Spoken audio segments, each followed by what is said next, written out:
विधेयक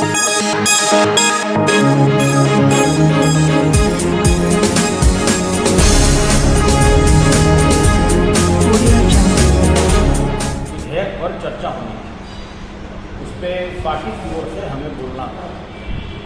second half में हमको मौका भी दिया गया।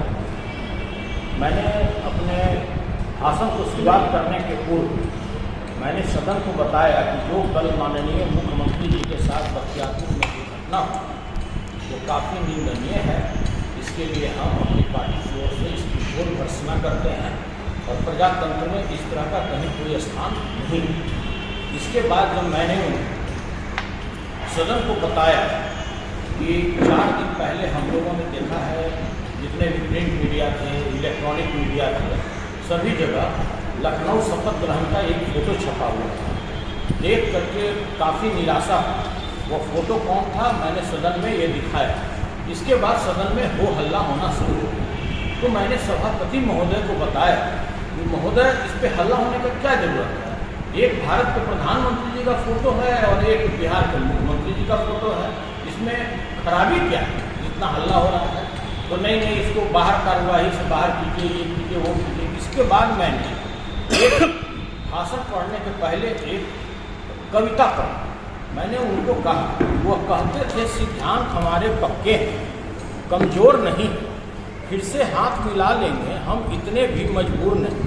जब छोड़ दिया है साथ तुम्हारा नहीं लौट कर आएंगे, मिट्टी में चाहे मिल जाए पर तुमको न अब अपनाएंगे। उसी रकीब पर आज अपना ये सब कुछ न्यौछावर कर बैठे, सत्ता की खातिर सीधे उनके चरणों में जाकर बैठे। न बातें हैं वो पहले जैसी, न बचे हैं अब सिद्धांत कहीं। क्या करे भरोसा उनका जो रखते शब्दों का मान नहीं। हमको लगा नहीं था कि ऐसा भी एक दिन आएगा, बेच जमीन कोई अपना सीधे चरणों में गिर जाएगा। खोया है जो सम्मान बिहार में उसको वापस लाना है। बस हुजूर हमको तो बस इतना ही समझाना है। इतना कहने के साथ ही उन्होंने साफ हमारे सभापति जो थे उस समय आसन पर बैठे हुए कहा कि भाई आपको अब हम 1 सेकंड भी बोलने नहीं देंगे। हमने कि हुजूर अभी तक विनियोग बजट पर हमने बोलना भी शुरू नहीं किया। इसका मतलब है कि सरकार जो फिजूल खर्ची कर रही है, जिस तरह से बेतहाशा वो पैसा बहा रही है, भ्रष्टाचार के आकंठ में डुबा रही है, आप चाहते नहीं है कि यह बात जनता को पता लगे। आप जिस तरह से आपका अपनी आमदनी मात्र 40,555 करोड़ है और टोटल आप कर्जा पर चला रहे हैं, आपका स्थापना खर्च है 1,30,000 करोड़। आप कहाँ से ला रहे हैं? कर्जा लेकर घी पी रहे हैं। अपना स्रोत है 40,555 करोड़ और आप कर्जा लेने जा रहे हैं 40,750 करोड़ रुपया। तो इस सब बोलने के साथ पूरा हंगामा शुरू हो गया सदन में और सभी लोगों ने बोला कि इनकी कार्यवाही को बाहर किया जाए। और आओ न देखे ताओ हमारे जो सभापति महोदय थे उन्होंने साफ कहा कि भाई हम एक शब्द भी अब आपको विनियोग बजट पर बोलने नहीं देंगे। तो हम बोले कि जब हमारे पार्टी को आप बोलने ही नहीं दीजिएगा तो बचा क्या? हम लोग सदन में बैठकर सिर्फ थपड़ी उन लोग का थोड़ी सुनेंगे कि हमने ये किया, हमने वो किया। तो भाई हम लोग आपके सदन को बैकआउट करते हैं और हम लोग जब बैकआउट कर दिए, बाहर में जब निकले तो मीडिया वाले लोगों से ही पता लगा कि आपको 1 दिनों के लिए आपको सदन से निष्कासित कर दिया गया है। आपके ऊपर आचार समिति में भी यह मामला जा रहा है। तो भाई हमको समझ में नहीं आया कि भाई हमारे माननीय सभापति महोदय किस प्रेशर में काम कर रहे हैं। हमें लगता है कि जो आज से 6-7 दिन पहले जो घटना घटा बिहार विधानसभा में और जिस तरह से माननीय नीतीश कुमार जी ने विधानसभा अध्यक्ष को धमकाया, हमको लगता है कि वही डर इनके देह में भी समा गया और उसी डर के मारे उन्होंने इस तरह की कार्यवाही मेरे ऊपर में की। तो भाई साफ कहना है हमारा कि जब मैंने कोई गलती नहीं किया, अगर यह फोटो गलत है तो मेरे ऊपर में कार्रवाई करना चाहिए था। जब ये प्रिंट मीडिया वाले लोगों ने छापा है, ये इलेक्ट्रॉनिक्स मीडिया में लगातार चला, इसमें बुरा क्या है भाई? हम यही तो जानना चाहते हैं सदन से। और मैंने जो ये कहा, मैंने किसी का नाम नहीं लिया। कैसे समझ लिए कि चोर की दाढ़ी में तिनका? कैसे समझ लिए कि मुझे ही बोला जा रहा है? तो भाई हम यही कहना चाहते हैं कि इस तरह का एक तरफा कार्रवाई जो सदन में किया गया मेरे विरुद्ध में, यह सारी बातों को हम राष्ट्रीय जनता दल के जो मेरे शीर्षस्थ लीडर हैं उनके समक्ष रखने जा रहे हैं। हम अपने प्रदेश अध्यक्ष जी को यह बात उनके जानकारी में दिए हैं आगे क्या होगा, सदन चलेगा हमारा, हम लोग जाएंगे कि नहीं जाएंगे, अब ये पार्टी निर्णय लेगी। आप लोग का कोई प्रश्न है? अगर कोई प्रश्न है तो पूछिए। आप लोग के संज्ञान में चला गया कि विधान परिषद के सभा के दौरान क्या अगर उससे रिगार्डिंग कोई प्रश्न है तो आप पूछ सकते हैं। जब सर आप लोग सदन में जाते हैं तो नियमता भी कुछ बताए जाते हैं कि आप नए सदस्य हैं तो आपको ये नियम फॉलो करना है। क्या ऐसा कोई नियम है कि अगर कोई पोस्टर दिखा दे या तो उसको 2 दिन के लिए या 1 दिन के लिए निष्कासित कर सकते हैं? बिल्कुल कहीं नहीं है ऐसा नियमावली में। और मैंने जिस समय हमको समय मिला बोलने के लिए, उस समय के दौरान मैंने, ऐसा नहीं था कि हमको समय नहीं है, कोई दूसरे सदस्य बोल रहे हैं और बीच में हम उठकर पोस्टर दिखाना शुरू कर दिया, ऐसा कुछ नहीं। और यह पोस्टर कोई मेरा खींचा हुआ फोटो नहीं है, यह प्रिंट मीडिया आप ही लोगों ने खींच कर हमको दिया है कि देखिए कितना सुंदर यह तस्वीर है, बहुत कम देखने को ऐसा मिलता है। तो भाई इसमें गलत क्या है, वही तो जानना चाह रहे हैं। तो आपका आरोप या है वो कि कहें कि भाई जो हम 45 डिग्री के कोण में जो झुक गए वो आपको दिखाए, उनको नागवार गुजरा होगा। एक 90 डिग्री के कोण में है और एक 45 डिग्री के कोण में है।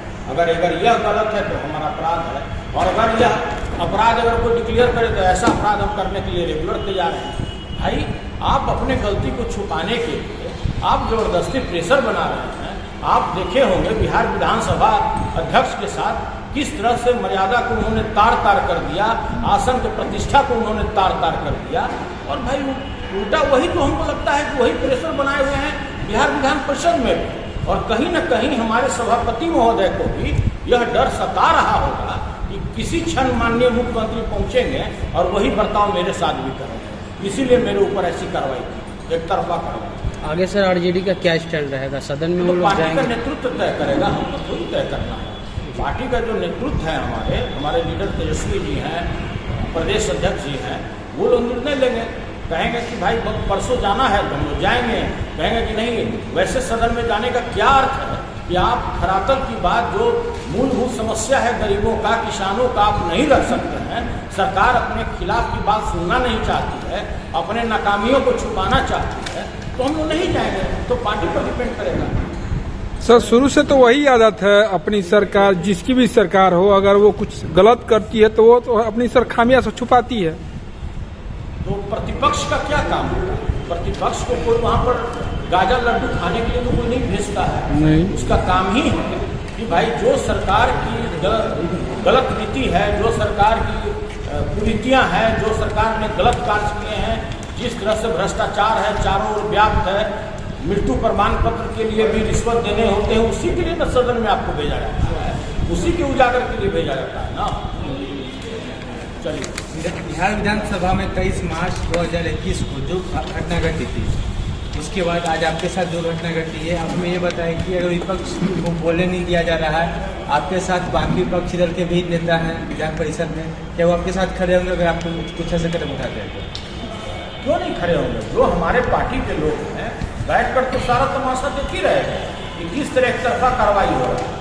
लोग सरकार के कृतियों को, सरकार के नाकामियों को बताने नहीं देना चाहता है। वो लोग चाहता है कि आवाज़ के अंदर में हम दाब दें। आप लोग कुछ दिन पहले भी देखे होंगे मैडम राबड़ी देवी जी के साथ किस तरह का बर्ताव अशोक चौधरी जी ने किया है। जबकि सोचिए, अशोक चौधरी जी का अस्तित्व राजद में, अगर मैडम राबड़ी देवी जी का आशीर्वाद नहीं होता तो वो आज इस जगह पर नहीं। वो कभी अपने गिरवान में तो झांक कर देखे कि उनकी उत्पत्ति कहाँ से हुई है, उनका जो अभी जहाँ पर गए हैं किस यूनिवर्सिटी से पढ़ कर गए हैं, तो उनको देखना चाहिए था। क्या सरकार से जो सवाल पूछा जा रहा है वो सरकार को बर्दाश्त नहीं है? क्योंकि देखा जाता है कि जब भी सिस्टम के बारे में सवाल पूछा जाता है तो नीतीश कुमार इतिहास पूछने लगते हैं, इतिहास बताने लगते हैं, तो क्या उनको ये पसंद नहीं है? पूरे दुनिया का नियम है कि लोग अपने पिछले शासनकाल से तुलना करता है, उसके पीछे शासनकाल की तुलना करता है। आज जो प्रेजेंट सरकार है वो 4 शासनकाल पूरा करने जा रही है, लेकिन उसको अभी भी इंजन अपना स्टार्ट करने के लिए हरदम 2004 की बात लाना होता है। तो हमने तो ये भी बात सदन में रखा कि 2004 में बिहार का कितना बजट था, उड़ीसा का कितना था, बंगाल का कितना था। उड़ीसा और बंगाल का भी उतना ही बजट का साइज था जितना बिहार का था 2004 में। और आज उड़ीसा का जो बजट का साइज है वो 6 लाख करोड़ हो गया, वेस्ट बंगाल का जो बजट का साइज है वो 3 लाख करोड़ हो गया और बिहार का मात्र 2,37,000 करोड़। आप कहाँ हैं? आप किससे अपनी तुलना कर रहे हैं? तो देखिए, अब कभी कभी लोग बोलेगा कि भाई उस समय बिजली कितना था, तो 700 मेगावाट था, अभी बोलेगा कि हमारा 6700 मेगावाट है। तो हम उन्हीं लोगों से पूछना चाहते हैं कि उससे भारत का प्रोडक्शन कितना था बिजली का। और हम ये भी पूछना चाहते हैं कि आज पूरे देश में अगर सबसे महंगी बिजली दी जाती है उपभोक्ताओं को, तो बिहार में दी जाती है। पूरे देश में 2 रुपये 67 पैसे बिजली खरीदी जाती है। सबसे महंगा बिजली बिहार में लिया जाता है। क्यों लिया जाता है? यही सब तो बात हमें विनियोग बजट में बोलना था, लेकिन लोग जान गया कि इस पर पूरा रिकॉर्ड है, ये बात को पूरी जनता तक पहुंचाएगा और हमको बोलने नहीं दिया गया, उल्टे हमारा निष्कासन भी करा दिया गया। तो देखिए, ये प्योर सत्तारूढ़ पार्टी के दबाव पर सभापति महोदय सारा एक्शन ले रहे हैं और कहीं न कहीं विधानसभा अध्यक्ष के साथ जो घटना घटा, कहीं न कहीं उनके दिल में बैठा हुआ है हमारे सभापति महोदय के। बिल्कुल मृदुभाषी हैं, बिल्कुल समान व्यवहार उनका सभी के प्रति, लेकिन ऐसी घटना हो कि उसके चलते वो डरे हुए हैं, इसलिए एक तरफा कार्रवाई की है। धन्यवाद।